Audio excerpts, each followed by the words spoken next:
नमस्कार, good afternoon. मैं हूं सीए निशा शर्मा। वीडियो के स्टार्टिंग में मैं आपसे चैनल को सब्सक्राइब करने की गुजारिश नहीं करूंगी। अगर आपको वीडियो के अंत तक लगता है दैट ये वीडियो आपकी नॉलेज में इजाफा करने में सक्षम रही है तो ही आप मेरे चैनल को सब्सक्राइब कीजिएगा और वीडियो को लाइक कीजिएगा। आज की इस वीडियो में हम डिस्कस करने वाले हैं एक ऐसा सेक्शन जो कि देखने में और सुनने में तो बहुत ही इजी लगता है, लेकिन उसका स्कोप बहुत वाइडन है। सेकेंडली, अगर इस सेक्शन के अंतर्गत आपका केस सिलेक्ट हो जाता है फॉर स्क्रूटनी असेसमेंट तो आपके फेवर में डिसीजन आने के चांसेस एंड पॉसिबिलिटी बहुत कम हो जाती है। थर्डली, आपके एक्सपेंसेस डिसअलाउ होने के चांसेस ज़्यादा होते हैं। तो आज हम बात करने वाले हैं section 40A subsection 2, popularly known as payment to related party.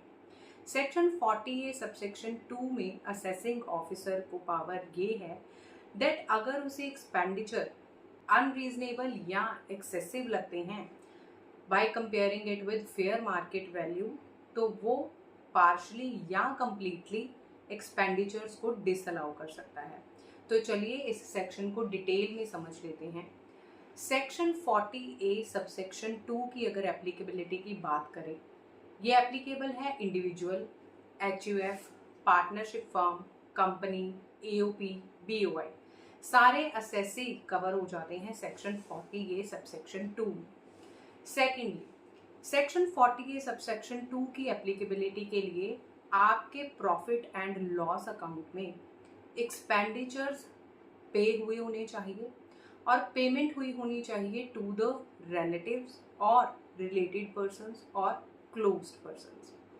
ये है इसकी सेकंड कंडीशन। थर्ड, अगर आपके द्वारा डेबिट किए गए खर्चे अनरीजनेबल या एक्सेसिव होंगे तो ही ये आपके प्रॉफिट एंड लॉस अकाउंट में से डिसअलाउ करके आपके प्रॉफिट में ऐड बैक कर दिए जाएंगे। सेक्शन 40A सबसेक्शन 2 बेसिकली पूरा का पूरा डिपेंड करता है दो टर्म्स पे जो हम बार बार यहाँ पर यूज कर रहे हैं, रिलेटिव, रिलेटेड पार्टी। तो क्या है ये रिलेटिव और related party as per section 40A subsection 2? सबसे पहले हम इस बोर्ड की हेल्प लेंगे।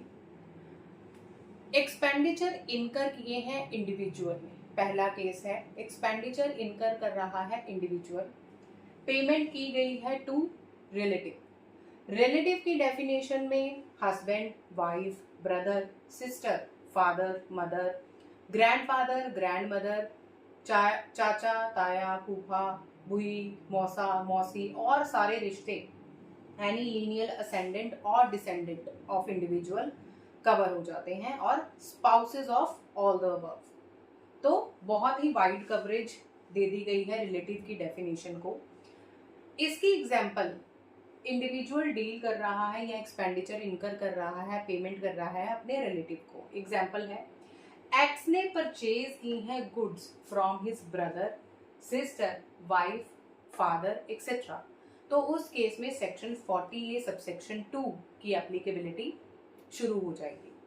सेकंड केस है हमारे पास, एक्सपेंडिचर इनकर किए हैं कंपनी ने अपने बुक्स ऑफ अकाउंट्स में, पेमेंट की गई है टू डायरेक्टर ऑफ कंपनी और any relative of director. Director के अगर किसी रिलेटिव को भी आपने पेमेंट करी है बीइंग अ कंपनी तो भी 40A सबसेक्शन 2 फ्रेम में आ जाएगा। जिसकी एग्जांपल है, मान लीजिए ABC 3 डायरेक्टर हैं एक्स लिमिटेड में, एक्स लिमिटेड कंपनी है। एक्स लिमिटेड ने एम्प्लॉय किया है मिसेज ए या मिसेज बी को। मिसेज ए की वाइफ, मिसेज बी की वाइफ। सो इस एग्जांपल में Mrs A, Mrs B relative of director हैं, तो यहाँ पे सेक्शन 40A सबसेक्शन 2 फ्रेम में आ जाएगा। अब इस केस में मान लीजिए मिसेज ए को एज एन अकाउंटेंट अपॉइंट किया गया है कंपनी में और सैलरी दी जा रही है 25,000 पर मंथ।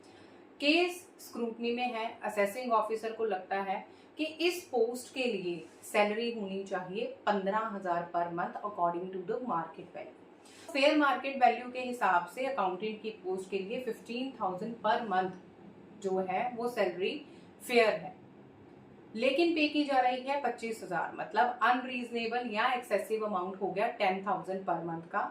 जिसको डिसअलाउ कर दिया जाएगा आपके प्रॉफिट एंड लॉस अकाउंट में से।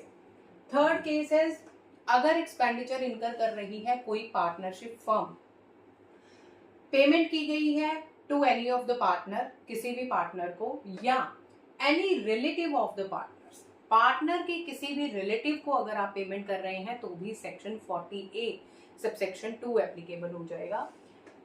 ए एंड बी दो पार्टनर्स हैं ए बी एंड कंपनी में, जो कि एक पार्टनरशिप फर्म है। फर्म ने परचेज किया है raw material from B's sister. B A B and company partnership firm में पार्टनर है, बी की सिस्टर से रॉ मटेरियल परचेज किया है अगर पार्टनरशिप फर्म में, तो ये सेक्शन फ्रेम में आ जाएगा। फोर्थ केस है एओपी, एचयूएफ, बीओआई। एओपी के केस में आप पेमेंट कर रहे हैं to member of AOP. HUF के केस में आप पेमेंट कर रहे हैं to any family member of HUF और रिलेटिव ऑफ सच पर्सन। मतलब इसका स्कोप इतना वाइडन है दैट आप जिस पर्सन के साथ डील कर रहे हैं, जो किसी तरीके से डायरेक्टली एसोसिएटेड है आपकी एंटरप्राइजेस के साथ, उस पर्सन के रिलेटिव को भी इस डेफिनेशन में कवर कर लिया गया है। जिसकी एग्जांपल है, एक्स करता है एचयूएफ का, जिसमें 3 मेंबर हैं ए बी एंड सी। अगर कर्ता अपॉइंट कर लेता है मिसेज ए को एज टैक्स एडवाइजर, ए की वाइफ को, तो भी section 40A subsection 2 will be applicable. Any payment made to Mrs A as tax adviser would come under the purview of this section, जहां पर फिर से कंपैरिजन किया जाएगा with fair market value of the same facilities. Next example अगर हम देखें, any tax payer. Any tax payer में आपके individual, HUF, partnership firm, company, AOP, BOI सब कवर हो जाते हैं। पेमेंट की जा रही है टू इंडिविजुअल, आप इंडिविजुअल को पेमेंट कर रहे हैं being any tax pair, who has substantial interest in business of tax pair. ऐसे इंडिविजुअल को आप पेमेंट कर रहे हैं जिसका टैक्स पेयर के बिजनेस में सब्सटेंशियल इंटरेस्ट है। अब सब्सटेंशियल इंटरेस्ट में क्या कवर होगा? अगर आप किसी कंपनी में होल्ड कर रहे हैं 20% ऑफ इक्विटी शेयर्स और मोर देन दैट, तो माना जाएगा दैट आपका सब्सटेंशियल इंटरेस्ट है उस कंपनी में। Other than company, AOP, BOI, HUF, partnership firm या इंडिविजुअल का बिजनेस है, सॉल प्रोप्राइटरशिप है, उस केस में 20% of the profit portion consider किया जाता है to determine whether that person has substantial interest in that respective enterprise और कंसर्न। तो इस केस में हम देखेंगे, एक्स ने होल्ड किए हैं 20% equity share capital in X limited. X limited यहाँ पर है any tax payer. X hold कर रहा है 20% equity share capital. X limited hire कर रही है ट्रक्स। एक्स लिमिटेड हायर कर रही है ट्रक्स जो कि ओन किए हुए हैं एक्स के ब्रदर ने, और उस पे रेंट पे किया जा रहा है। अब इस केस सिनेरियो को अच्छे से समझिए। एक्स लिमिटेड एक कंपनी है जिसका डायरेक्टर है एक्स। एक्स होल्ड कर रहा है 20% of share capital. It means that X is holding substantial interest in X limited. X limited truck hire कर रही है एक्स के ब्रदर से, जो कि डायरेक्टर है, मतलब रिलेटिव ऑफ एक्स, और उस पे रेंट पे किया जा रहा है। अब इस रेंट की डिसअलाउंसेस डिपेंड करेंगी जब इसको कंपेयर किया जाएगा with fair market value.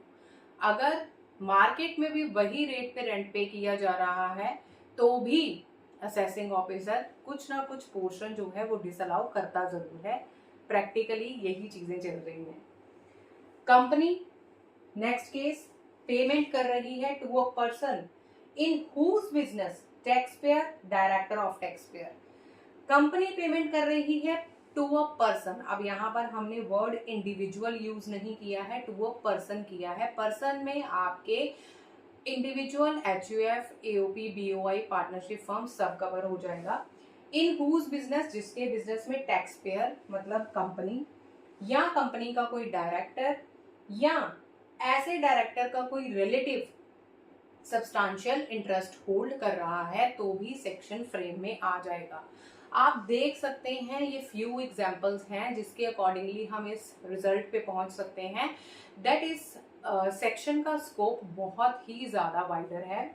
Mrs A own कर रही हैं 20% equity share capital of Y limited. Y limited company है। मिसेस ए यहाँ पर डायरेक्टर हैं जो कि होल्ड कर रही हैं 20% equity share capital. It means that she has a substantial interest in Y limited.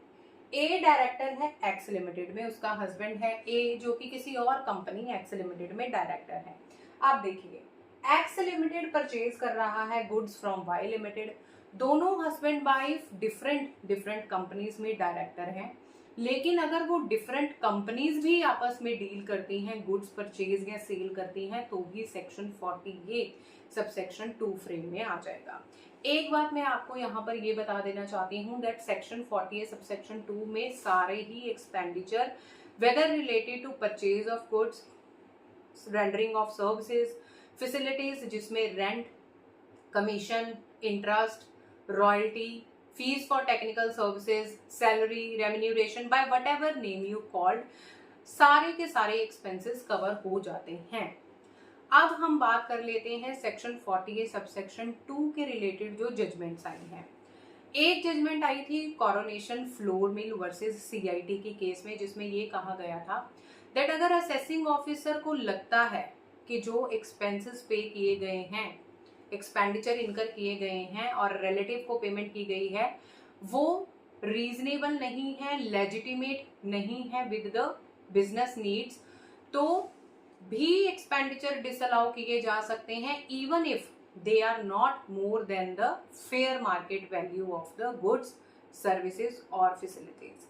मतलब आप ये यहाँ पर क्रक्स लेके चल सकते हैं that it is somehow subjective and completely dependent on the judgement of assessing officer कि वो क्या जज करता है कि आपके एक्सपेंसेस फेयर मार्केट वैल्यू से कंपेयर करने पर रीजनेबल आते हैं, एक्सेसिव आते हैं, तो डिसअलाउ हो जाएगा।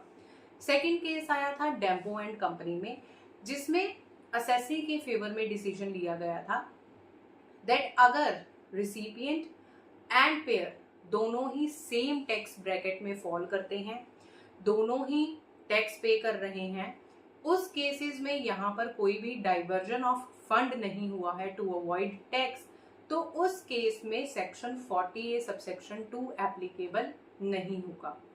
तो ये था हमारा सेक्शन 40 सबसेक्शन 2 पे वीडियो। अगर आपको लगता है दैट आपकी नॉलेज में इजाफा सच में हुआ है तो मेरे इस चैनल को सब्सक्राइब कीजिए, लाइक कीजिए वीडियो को हौसला अफजाई के लिए। Till then take care, have a nice day, नमस्कार।